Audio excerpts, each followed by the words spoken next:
I love great conversations. Hi, my name is Angel Jones. Thank you for joining me on 12-minute convos where I help you create a brand of your own unique, real self.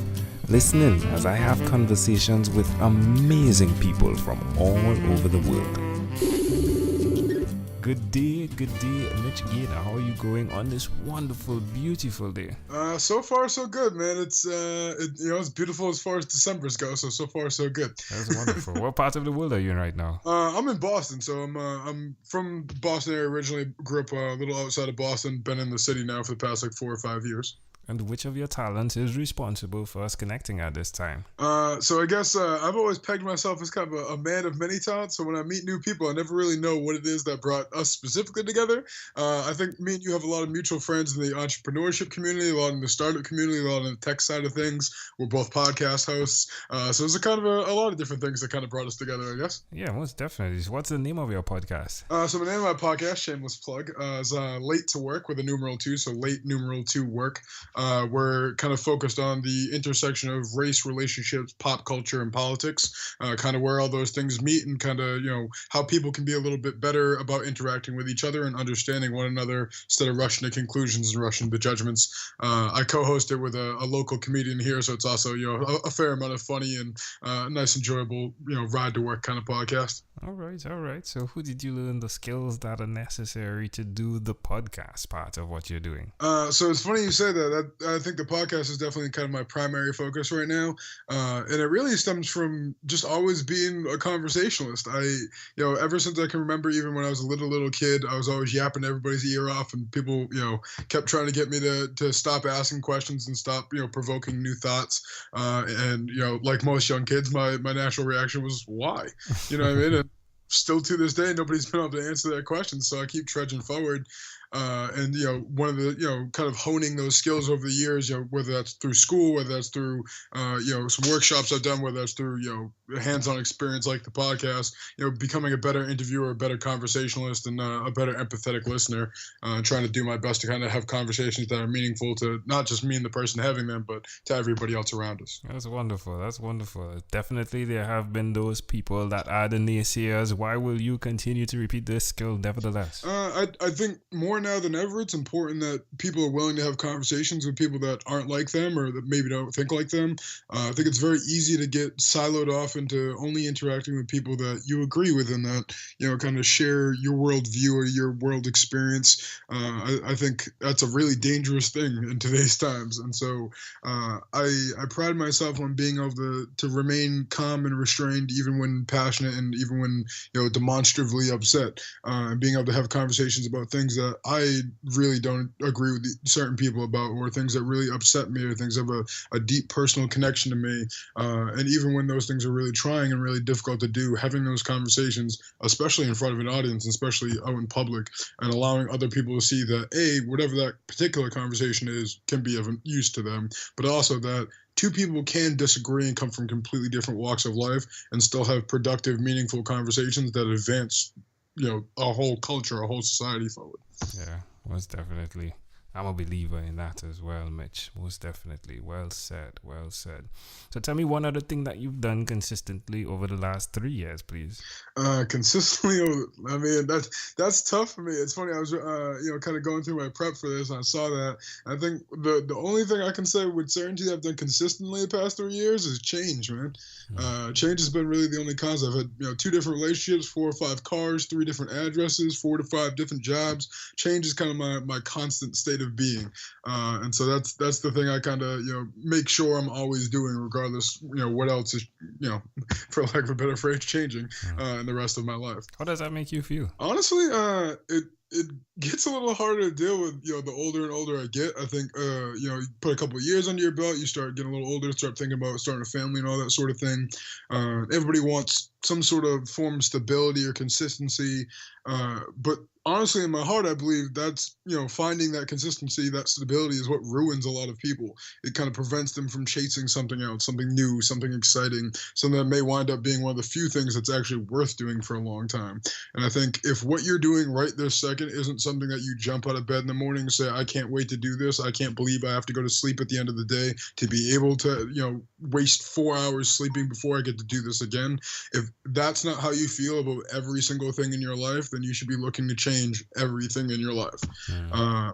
And that's hard and that's difficult and that's scary in a lot of ways. You end up leaving a lot behind. You lose a lot of people along the way, but I think it's very valuable in the long run. I'm intrigued to know what made that song Under Hour, the thing that went like peep peep. What was that? Oh, that was my phone. I don't know who. Okay. That was my Tinder. Okay. My bad. No, you're good. You're good. No, it was just a really great. It's like how the idea goes. Like you hit an idea and you hear peep peep. It was just like really serene, right? It was like peep peep. Yeah, like he hit it again, right? Like Mitch is talking. Peep beep. That's good. Well, Mitch, where's the best place for someone to connect with you? You can find me all over the internet. You can find me at mgaynor22 on Twitter. You can find me at mlgaynor22 on Instagram. Mitch Gaynor on Facebook and pretty much everywhere else. First and foremost, though, I would tell everybody just check out the podcast. That's you want to find anything about me, a lot of how I feel about things. Podcast is definitely a way to do that. And we're always taking questions. We're always taking guests and interviews and everything. So I'd say get in touch with me there. You can reach us at latetoworkpodcast@gmail.com or late with the numeral 2 work, SoundCloud, iTunes, Facebook, pretty much everywhere else. There we go. Well, Mitch, let's switch gears for a moment and let me invite you into my time machine that is surrounded with beautiful, warm, blue Caribbean water. Hey, I like this time machine. What is your earliest childhood memory? Honestly, so that's one of those ones I feel like people always it's kind of like a party game question or whatever, and I really don't know. I don't have many memories from when I was younger. I think this sounds terrible. Probably my first memories is like 11, 10 or 11, which I feel like is kind of late for a first memory. But like as far as like vivid ones, all my memories aren't really with like family or anything. They're all with like my friends. And so you start like hanging out with your friends independently by like 10 or 11. And so those are some of my first memories, playing football with my 3 best friends back when I was a kid, or going trick-or-treating and like staying up late trading candy because I hate I had a brother who's allergic to peanut butter, so I trade away all my Reese's for Kit Kats and stuff like that.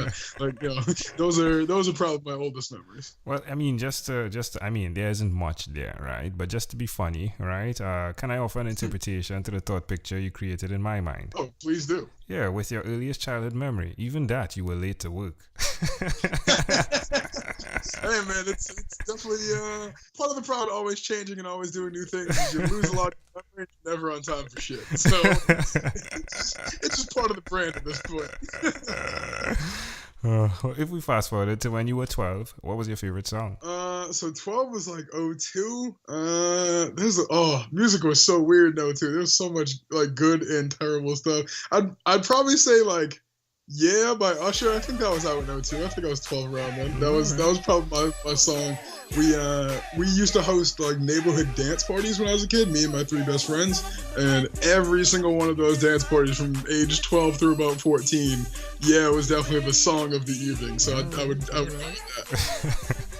All right, my friend. Well, we've arrived at our destination, but before we get off of this time machine, there's a small declaration form. So it's yes or no, possibly a bit more. We're going to move pretty quickly here. Are you ready, Mitch? Hit me. Mitch, have you hit me with that one more time? Love that. Mitch, have you chosen someone to pass on your skills to? I think whoever's around me for the long haul is who I want to pass my skills to. So whether that's, my future wife, hopefully the current girlfriend, my children in the future, and, the friends and family I'm surrounded with later on in life. Do you believe in God? I believe that there is a God. I don't believe in any specific God or any, particular religion or interpretation of them. Do you have an inner circle of friends? Oh, most definitely, man. My alpha squad is, my tightest bunch of friends I've ever had in my life. I have my 3 best friends, Kevin, Jesse, and Irv. Those are my guys, man. I don't know where I'd be without those guys. Do you watch TV for more than 3 hours a day? On average, I'd say no. Probably on the weekends when I'm catching like sports and stuff, but not usually during the week. What about screen time, the phone and the computer? Is it more than 8 or less than 8 hours a day? Counting work, definitely more than 8, because I'm on my computer at least 8 hours a day at work, and then, Instagram, Facebook, whatever, throughout, listen to a couple of podcasts here and there. So yeah, probably close to sickeningly, probably close to 10 or 11 hours a day. I'm going to be blind by the time I'm 35. Mitch, if you had to share with us your own unique real statement, a statement that represents Mitch Gaynor, what would you say that is? So I guess, this, like Mitch Gaynor, probably changes all the time, but I guess the things I try to speak into existence and try and really, drive home with people when I have an opportunity to is that, you got to recognize I know nothing, right? And admitting that you know nothing, and understanding that I approach every interaction with the knowledge that I know nothing, every new opportunity comes, you have to go into it with love and focus and energy that this could be the next big thing for you, right? And so I think that, like, that's my unique truth, my own unique real statement, is I know nothing. And that knowledge of knowing nothing is the most freeing thing in the world to me. And it really opens up your life to a bunch of possibilities that you didn't even know were out there. Love it. It's the Gaynor in you. I love it. Well, Mitch, chasing these. Mitch, this has been a great pleasure. Before you leave, is there anything else you'd like to share with our amazing audience? I guess, first and foremost, just, thank you for having me on. And, it's been a lot of fun doing this. Anyone who, enjoyed this episode, definitely make sure to check out our podcast, Late to Work. Be happy to obviously, gain some followers and, change some minds. So look forward to, whoever's coming over and, doing some more of these with you in the future. Mitch Gaynor, again, great pleasure. Thank you, my friend, for being on what is inspired by 12-Minute Convos with Angel Jones. Thank you very much, my man. Have a good one. Thank you for being on 12-Minute Convos with Angel Jones. Stay tuned for more from our advertisers. Diabetes is a mountain pandemic. It's a disease that's not acute but chronic. Similar to this rhyming method, I have simplified the definition, the signs and symptoms, and the complications of diabetes for both adults and children in my books, Poems for Patients, A Focus on Diabetes, and The ABCs of Diabetes for Children. These books are available on Amazon.com, and for more information, you can visit my website, poemsbyaj.com. That's poemsbyaj.com.